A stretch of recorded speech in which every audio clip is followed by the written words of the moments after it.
This episode of the Coarse podcast has been brought to you by Central Sports and Graphics Incorporated, family-owned and operated screen printing and embroidery business located in a historic storefront on Old Berwick Road in the heart of SB. They've been doing screen printing for over 20 years. They have high-quality product at a low price. Be sure to check them out. Central Sports and Graphics Incorporated, 570-784-1212.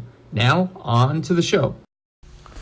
Hi, this is Chef John Tezar from Top Chef and Knife in Dallas, Texas. You're listening to the Coarse Grind podcast with Shawn Rosler.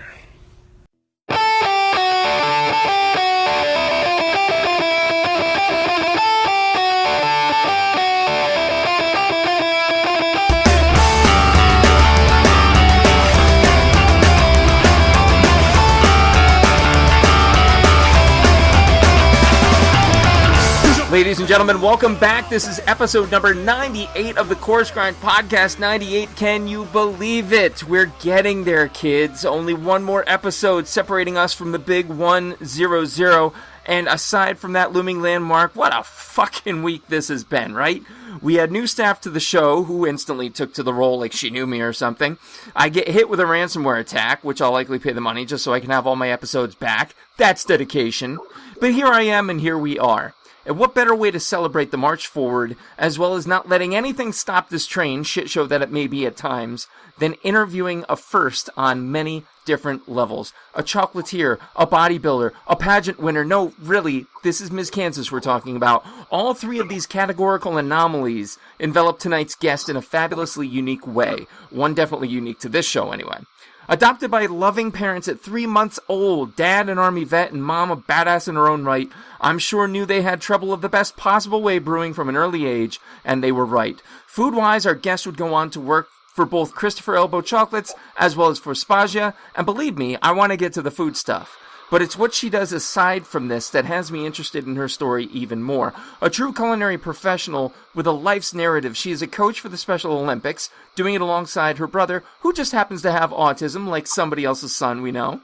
She's also the first female to play on an Irish football team in Kansas City. She lifts, likely putting me to shame. And to top it all off, did I mention the Ms. Kansas thing? Because I think I might have. I'm not sure. What is there to say beyond this? She provided me a bio, and I've been reading it over and over, counting down the minutes to actually have the opportunity to talk with her about this wonderful life. So let's cut the shit and get down to it, shall we? Ladies and gentlemen, and everyone in between, my guest this evening, chocolatier, bodybuilder, and Ms. freaking Kansas, Ms. Catherine Coraggio. How we doing, Katie? I'm doing pretty good. Thank you for the intro. Right on. Yeah, that's I think it's well due, you know, in reading over all that just amazing detail. It's such a cool story, and it really speaks to, you know, what it is I try to do with this show, and it's to show people that, you know, just the dish that comes out, the treat, in your case, the lovely chocolatey treat, comes from a human mind, a human heart, and a human story behind it. So, I mean, what a great way to show that, then to share your story with me. So, thank you so much for being here this evening and taking the time to sit down with me. I can't wait. I'm so excited. Well, I hope you're not disappointed by the end of it. And speaking of disappointment, folks, fans, you know the show, starters, mains, and afters. Starters, we talk a little bit about where the guest in question has come from. Mains, we talk about where they're at, what they're doing. And afters, a little bit more irreverent, a little bit more off the cuff. But no one's been injured in 97 episodes now, so I don't see that happening tonight. So without further ado, let's start in to the food side of things. And Katie, tell me about where and what you grew up eating. Oh man, my mom is Polish, so I grew up with a lot of traditional Polish food. So stuffed cabbage, yeah, just the gross things that you don't want to eat. But stuffed cabbage is really good, but it's just like I don't want canned vegetables, I don't want salmon patties, but that's what we ate. But my mom always cooks, always. Right on. And would you say you were particular? You were picky? We weren't really given a choice to be picky. It was either you eat what you get or you don't eat. Right, and that's good though. I like that. I don't think there's enough of that. You know, when you look back on that, you know, even though, you know, I think it's funny how we kind of frame out the Polish food, the foods maybe we weren't fans of back then, and then we fast forward to today, and it's like, oh, wow, you know what I miss? Talk to me about foods you miss in the Wayback Machine. Well, my mom still cooks, so it's kind of hard to say what I miss, because I still get it sometimes when I go by her, but, like, she always had an egg roll day, she always had a stuffed cabbage day, and I don't know, I can't say I miss anything, because I can always go back and just ask for it, and she has no problem making it. That's awesome. That's awesome. See, that's a good situation to have available to you. So let's fast forward quite a bit to the chocolatier stage. Obviously you ended up in food to a pretty significant degree. Like, those are no small names that you mentioned. Did you feel like you had a culinary influence, like, growing up? Yeah, my grandma always cooked. My mom always cooked. My dad always cooked. So it was just kind of one of those things where I went to culinary school to do the baking side, to try to, like, see if I could outdo my mom. Mm-hmm. And then it just ended up being a passion where it's like, I love it. I don't see myself outside of a kitchen. And it's just what has drawn me since I was like 19. Yeah. Now, you say culinary school. Where did you attend? I went to Joliet Junior College in Illinois, so nice. Like one of the top in the nation. So very nice. Can't complain. No, absolutely not. And specialized in pastry then?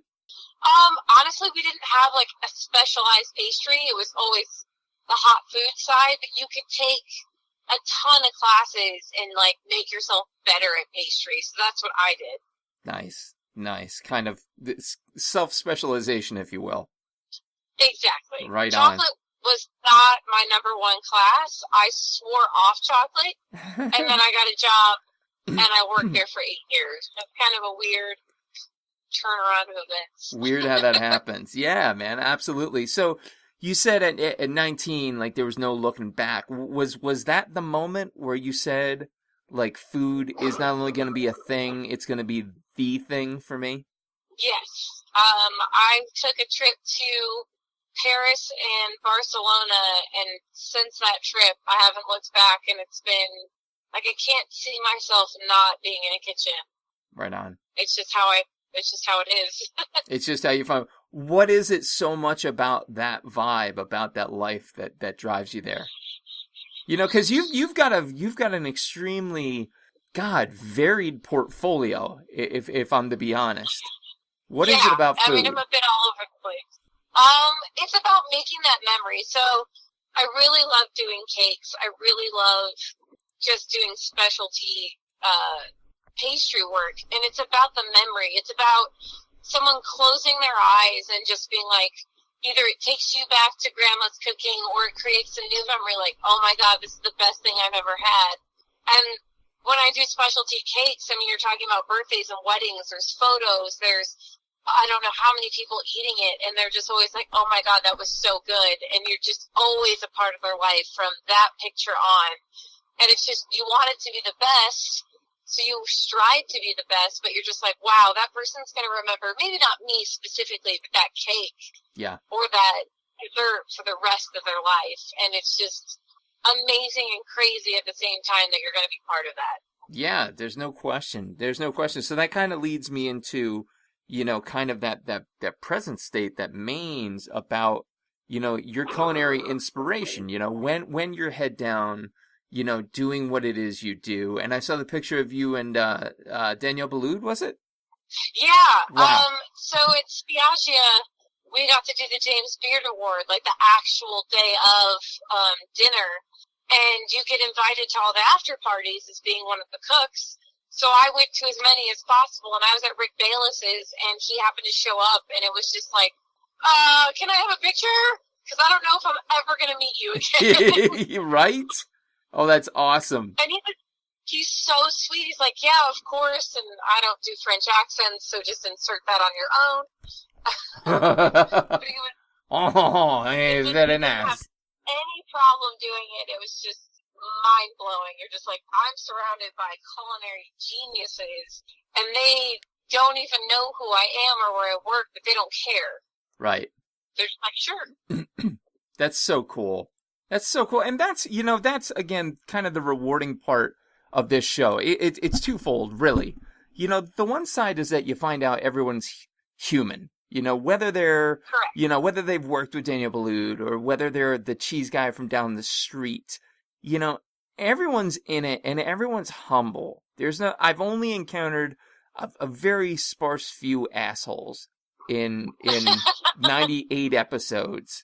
And it's just, it's so interesting because I think this is one of the industries that you can't bullshit.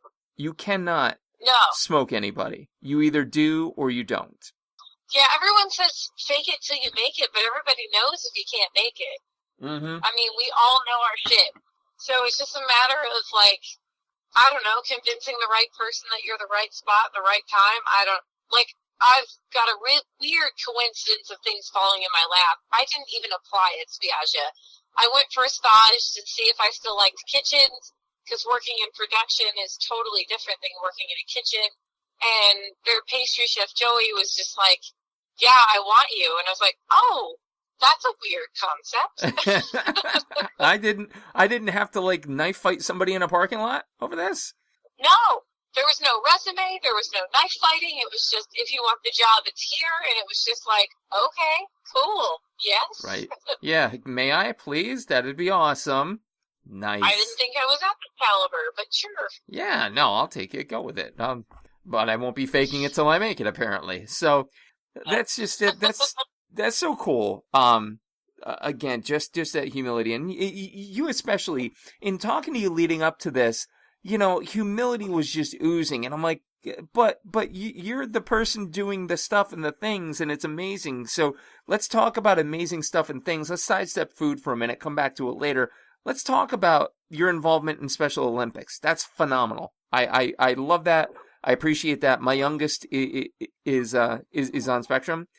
He has autism, and it's just a wonderful thing to see not only the awareness raised, but the willing to participate increase. So talk to me about what you do there. So I am not good at sports, so it's funny that I coach. I can keep people from drowning, so I coach swimming. I help out with softball, but really I try to volunteer as much as I can, and just because my brother's in it, he loves it. He loves bowling, and he's better at it, and he loves to do the tennis, so we're both pretty decent at tennis, but it's just fun to see not only my brother, but just all the different spectrum kids from Down syndrome to alcohol fetal syndrome to anything, really, and it's just amazing what they can accomplish, and I don't feel like society gives them enough credit, but it's so much fun to be a part of it. Like, I get just as excited as they do. That's awesome. That's awesome. That's just incredible. And so you say, again, you're not good at the sports thing, but now talk to me about this Irish football action. Oh! I'm what you would consider competitive, hence the culinary thing. But Irish football led from, I played Australian football, and they don't have a female league. Uh-huh. So I went to a bar where my boss was playing, and it was an Irish band, and they're like, have you talked about us with, like, Irish football? And I was like, what are you talking about? So I went and played it a couple times, and I fell in love with it. I am not a runner by any means. I am definitely defense, tackle you, just kind of chill in the back. And I played for several years, and it's not female dominated, at least in Kansas City yet. I know that there's a couple joined since I've left. But yeah, I was one and only for years, and I loved it. I mean, it's just a bunch of, like, it's like a soccer and rugby had a love child. Right. And that's the sport they play. That's awesome. It's awesome. That's awesome, because I hadn't heard of Irish football before I read your bio piece, and I'm like, what the hell is this? So apparently I've got some more homework to do. Well, Kansas City has a great team. And then when I went to Chicago to cook at Spiaggia, Chicago has a huge league. Like, they have their own park, they have their own field, they have levels. I was like, oh, we are not on the same game. Gotcha. Wow. God, Right. you really are all over the place. You know that?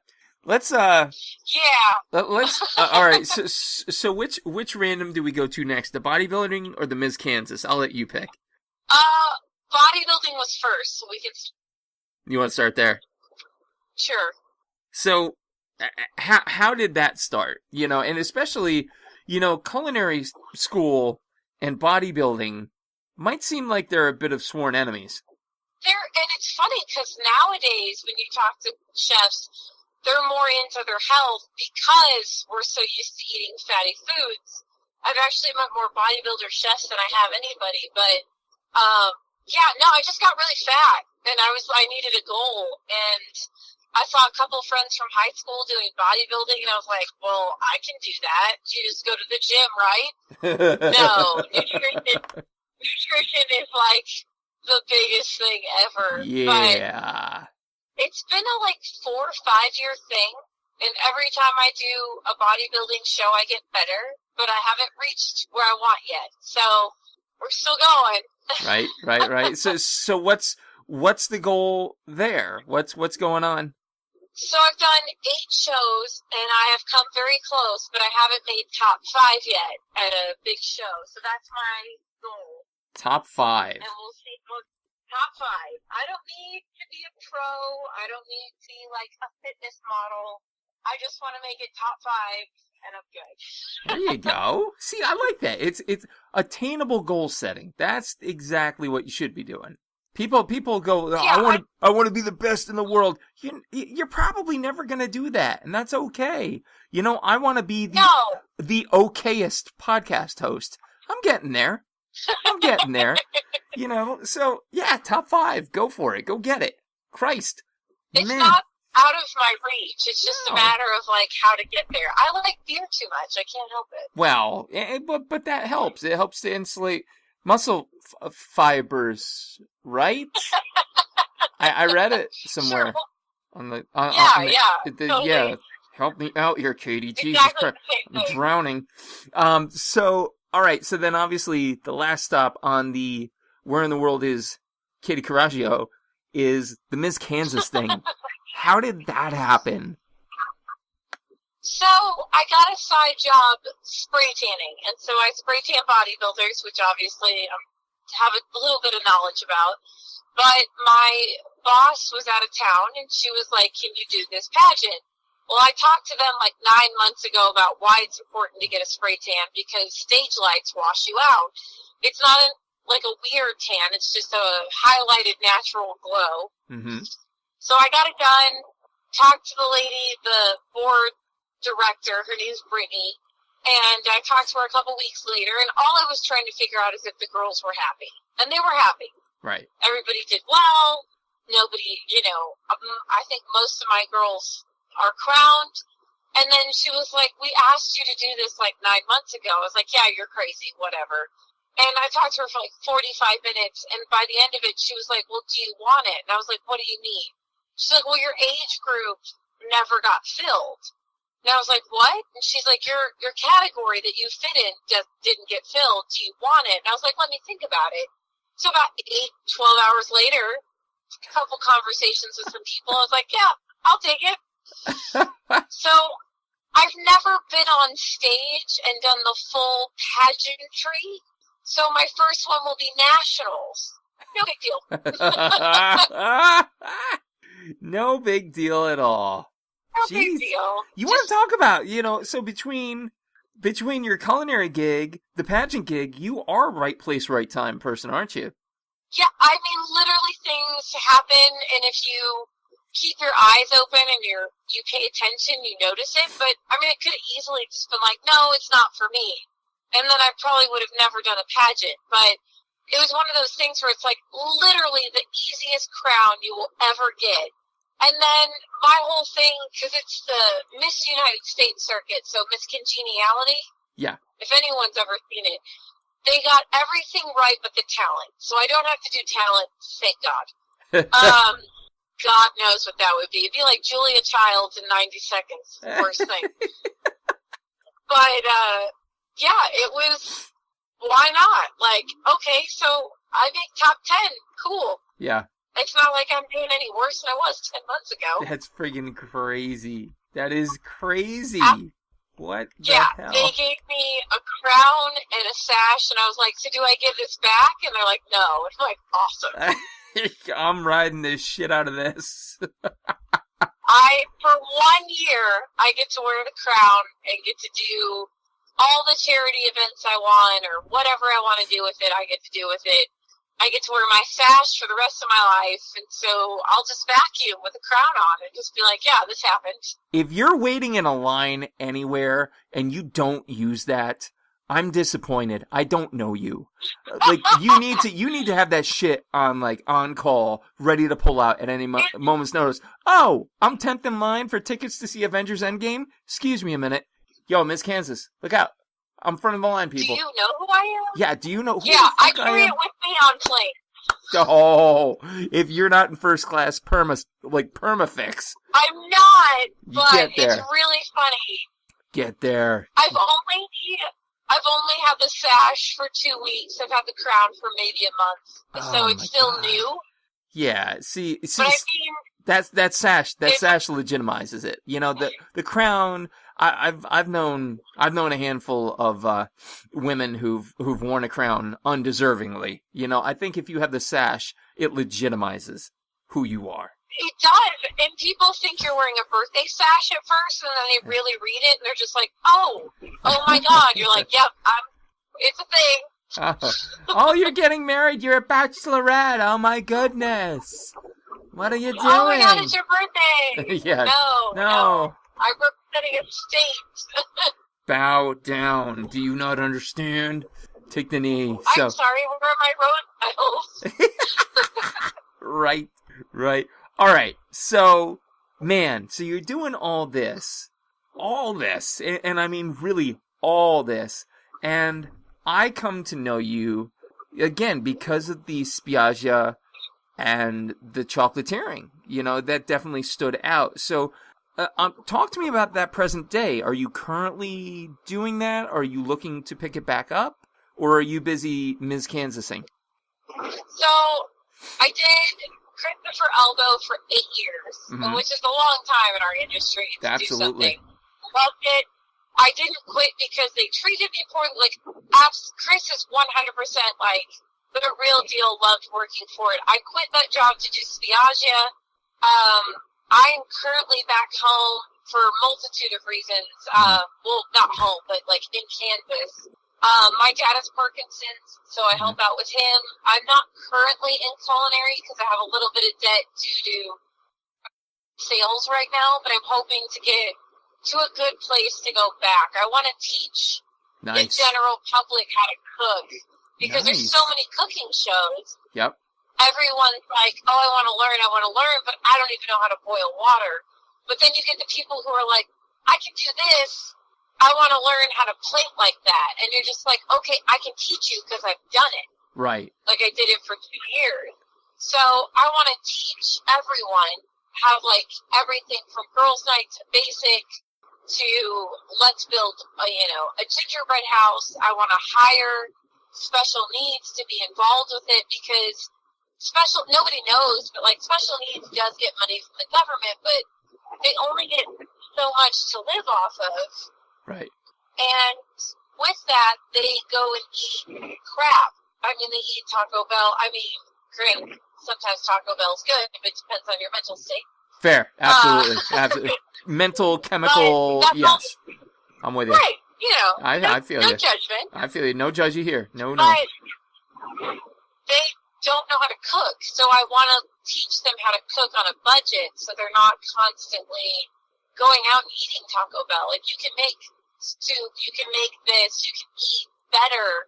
It's just nobody teaches them because, well, they're special needs, so they can't. No, they can.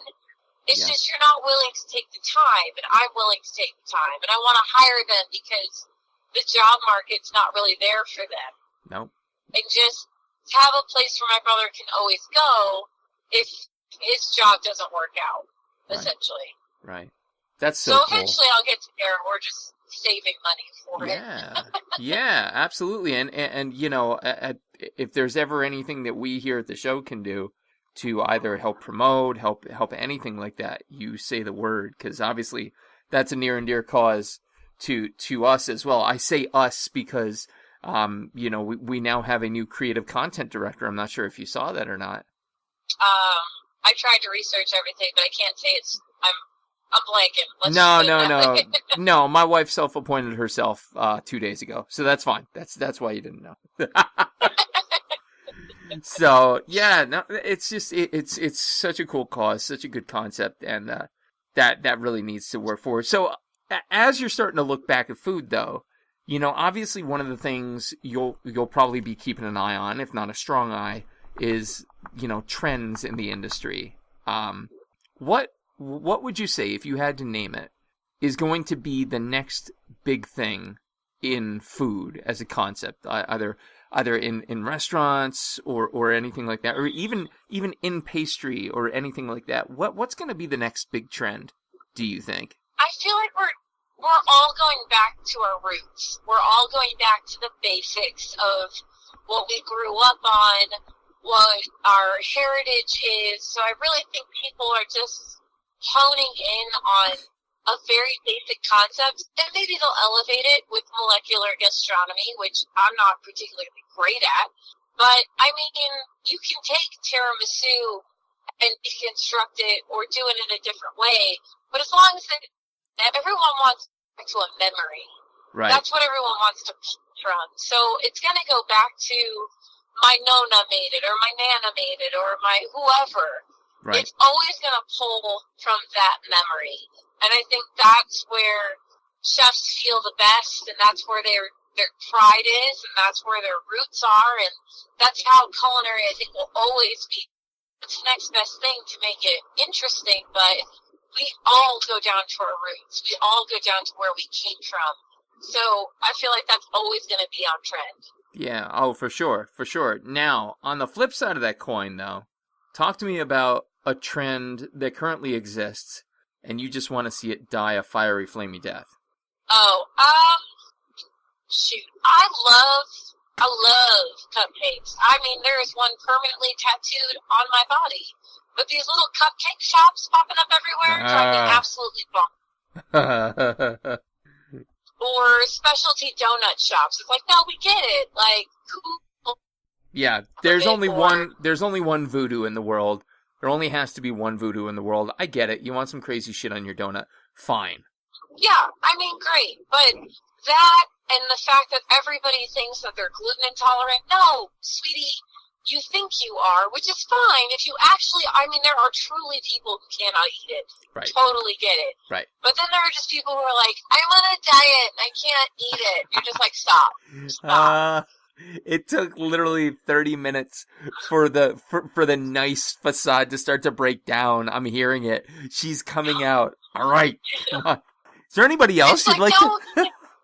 Don't sit there and tell me when you were a child you didn't enjoy Kraft mac and cheese. The rest of us fulfill that inner fat kid. You just chose not to, and that's fine. Yep. But don't tell me you're allergic to it, because I'm pretty sure if you go back to when you were 5, you inhaled a box by yourself. Like, no, I'm sorry, no. Yeah, I'm sorry. The saltines with peanut butter on them that your grandmother made you, all of a sudden you're not okay with that? How did that happen?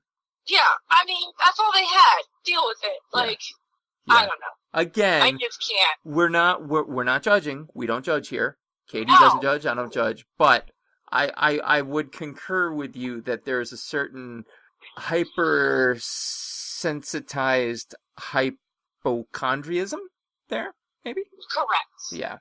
Like, do what you need to do. If you feel better not eating meat, go for it. But don't, like, publicly walk in, like, with a sash and crown and be like, vegan! Yeah, no, we get it, sweetheart. Because the first 5 minutes of our conversation, you'll let me know. Yeah. And but the sash and crown is already taken, so back up. Right, like, I own you, Kansas. But,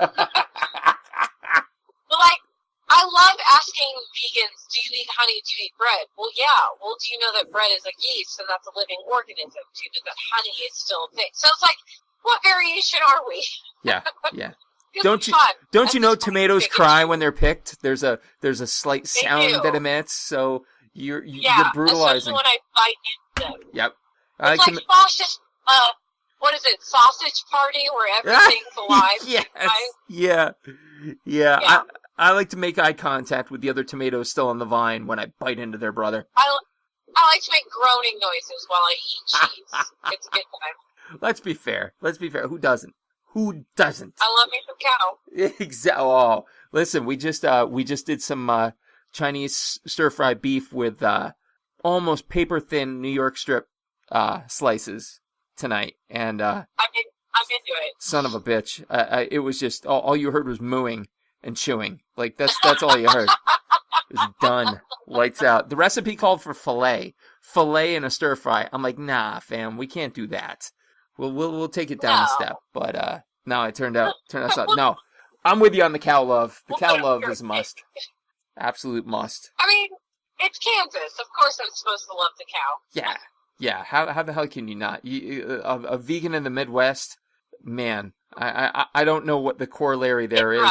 You know, it's like me walking into a socially acceptable place. It's like, no, it's not good. It's not a good fit. No. What's rough is when you can't buy, like, sherry for cooking in the same grocery store. You have to go to a liquor store. I think you can't. But... Well, hey, you in Pennsylvania have that in common. We're the same way. Oh, goody. Yes. Yeah, for the longest time. I'm not sure, actually. Do you have beer in your grocery stores at this point? We do, but it doesn't pass 5%. So, like, craft beer. Oh, shit. Or, Okay. like Kansas City is known for Boulevard, so they obviously have some craft beer that gets up there. But, like, you can't get it unless it's in a liquor store. Right on. Yeah, no, we were very much in the same boat, Kansas and Pennsylvania. Pennsylvania had the LCB for the longest time. You had to get beer at a distributor, wine and liquor in a liquor store. And only... Yeah, it's weird. Jesus, only recently, like, and it's maybe in the past 5-6 years, can we finally get beer in a grocery store and a gas station, which is Correct. ridiculous. Ours is the same way. Freaking ridiculous. Same. I want to make chicken marsala, but I got to go to a liquor store, so I have to hit it within the liquor store hour. Oh shit! Wait, it's Sunday. Can't go to the liquor store. It's closed because that's a sin or something. Because somebody who burrowed and hid eggs told me so. Boy, I'm not bitter though. Wow. Oh, ouch. ours is good if you go at like noon. Yeah.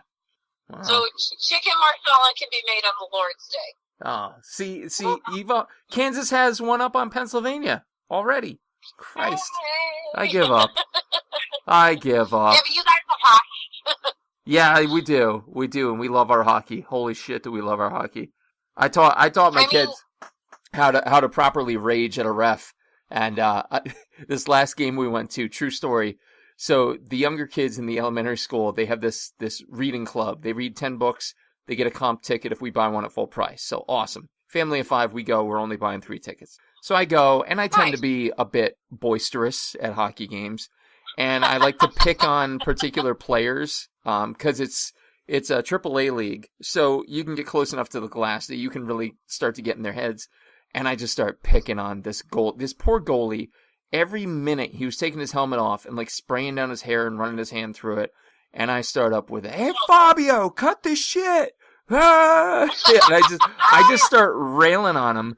And I look, and there's this husband and wife in front of us. And I'm not, again, we don't judge, Katie, right? You and I, we don't judge. Not a judge. Not a judge zone. This asshole, collectively, these assholes, I should use plural there. They're like pulling snacks out of their pockets. They're sitting there bundled up with, what did the lady have? The lady had like an apple juice.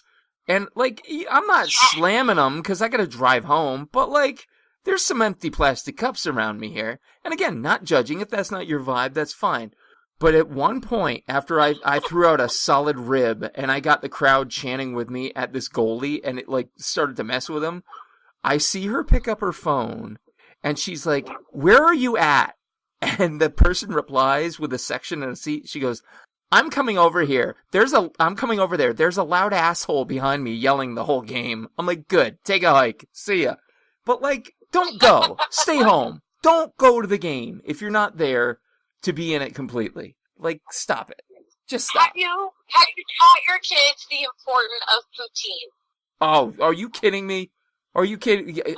First of all, the blessed. All right. So when I was working at a previous job, I had to go out to Madison, Wisconsin for training, and you can fill in the gaps there. Cheese curds, aplenty, and and hence was I introduced to the magic that is poutine. Poutine is fantastic. Poutine in all its forms.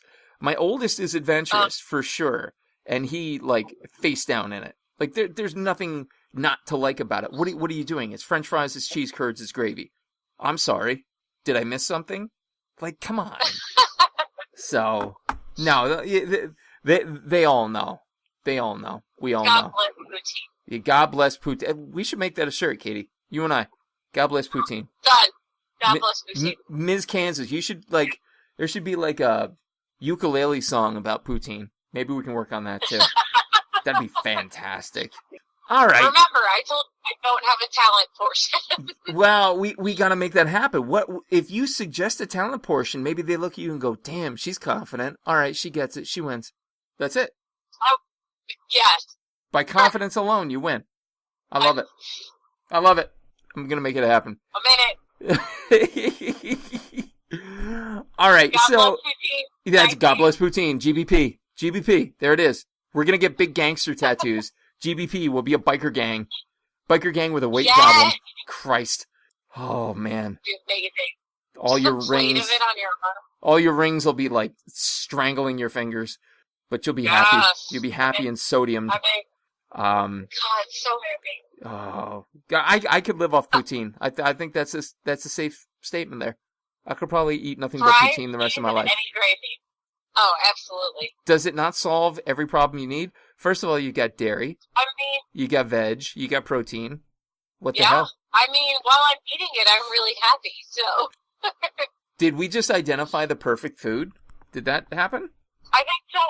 Jesus. I think deep down we're both Canadian, apparently. Well, and I do love me some Canadianas. They're fantastic. I've got a couple who are colleagues of mine in the e-learning field, and they're just always, "Oh, sorry. So I'm like, stop apologizing, please. Oh, sorry. All right, there you go again. Stop it." But it's legitimate. Like it's not a stereotype if it's true, and it is. The over apologizing is insane.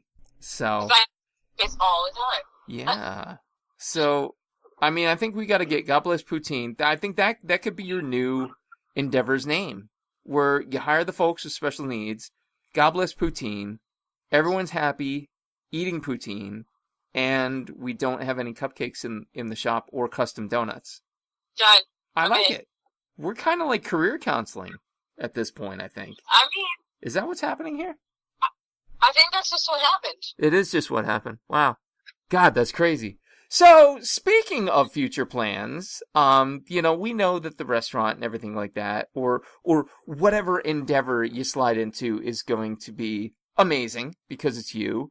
What do you think? What's next for you, like skills wise? And I ask that because you're definitely this kind of like restless, in a good way, soul professionally. It seems like you've always got to be doing something, and not just something, but something different.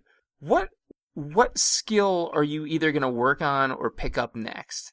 I've never done sugar work, and it intrigues the crap out of me. And that's because, like, in culinary school, it was either graduate on time and take this nutrition class, or graduate a year from now and take this sugar works class. So my practical side was like, no, we're graduating. And I took my nutrition class, but I never got to do the sugar work. And I feel like that's really a big deal, and I haven't worked with it. So I'd love to learn how to do that. That's awesome. And I mean, throw that in your repertoire, throw that in your arsenal, and you're a force to be reckoned with. I mean, I'd like to think so. Yeah, I believe it, and I'm saying it, and I've got the mic in front of me, so therefore I guess I'm right. Kinda. Maybe. Therefore, done. Yeah, there you go. There you go. So that's going to be great. So let's move on to afters. Again, kind of the fun after questions. I'm standing in your kitchen. You can pick whether it's professionally or at home. Either way. Oh, Lord. What music am I listening to? Oh, shoot. It depends on what kind of day I had. So, I will listen to, yes, I'm still one that listens to Pandora. Yes. Judge me. No, I'm there with you. I'll listen to Cedar. I'll listen to City of Color. I mean, there are days where I just want some 90s hip hop. So like Christina Aguilera. God bless you. It just depends. Like at the very beginning of like, the only thing I can think of for an example is like when I make cakes.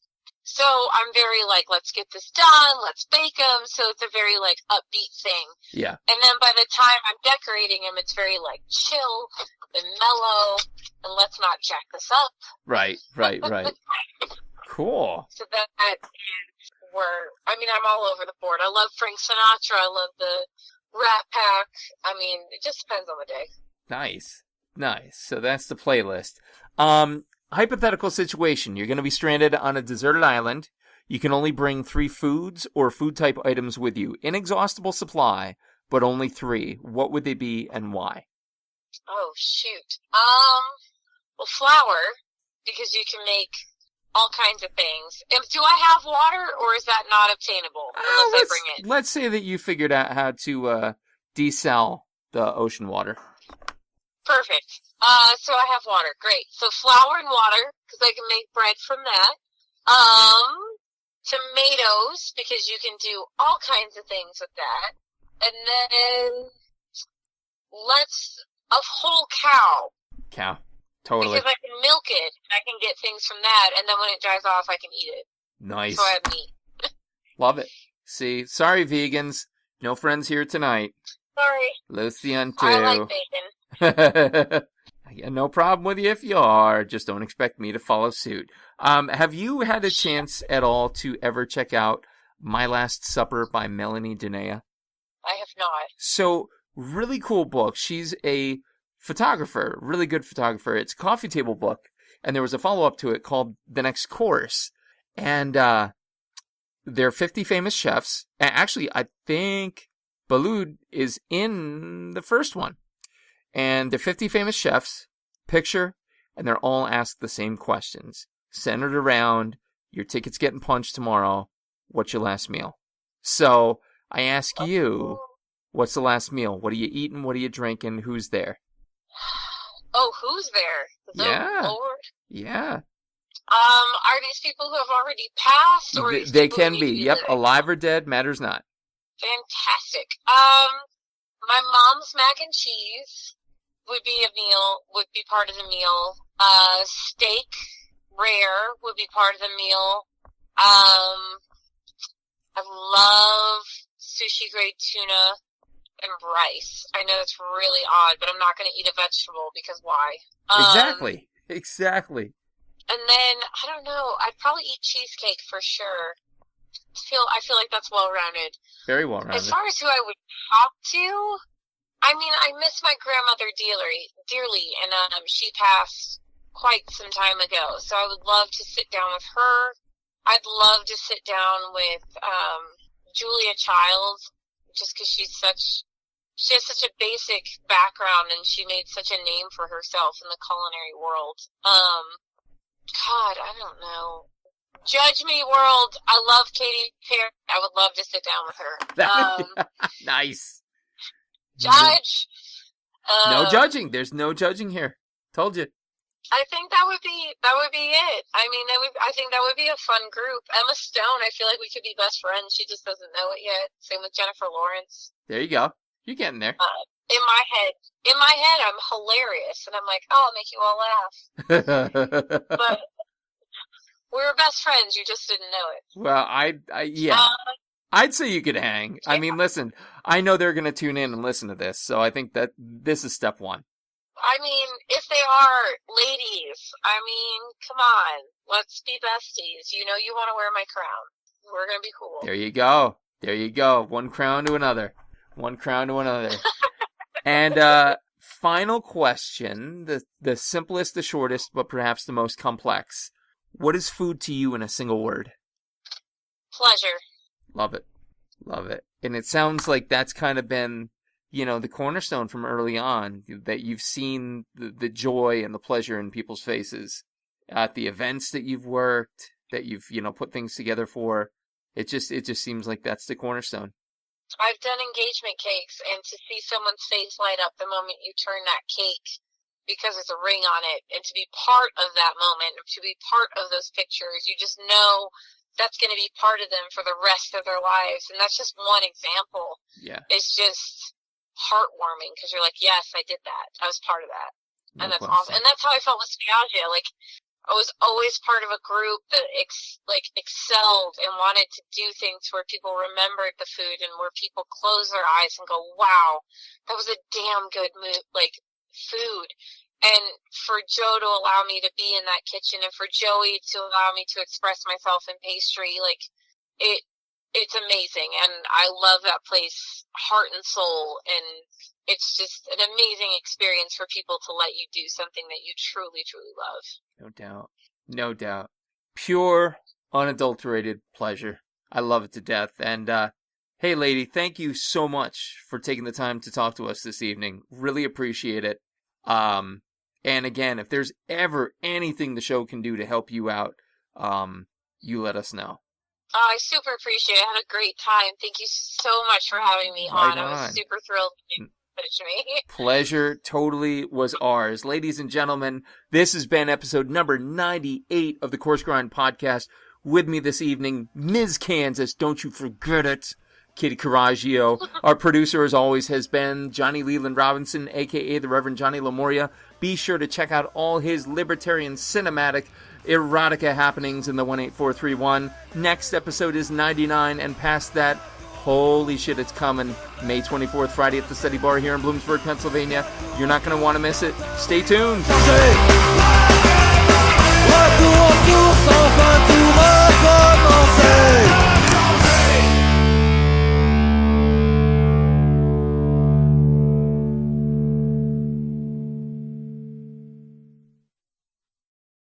Hey, do you like coffee? Do you like gourmet coffee? Do you like really amazing gourmet coffee that's a total steal and just happens to be based on a culinary podcast? Well, look no further. The Coarse Grind Podcast has teamed up with the Mr. G Coffee Company to create the perfect custom blend. Dark is the logo itself with hints of caramel, sea salt, and dark chocolate.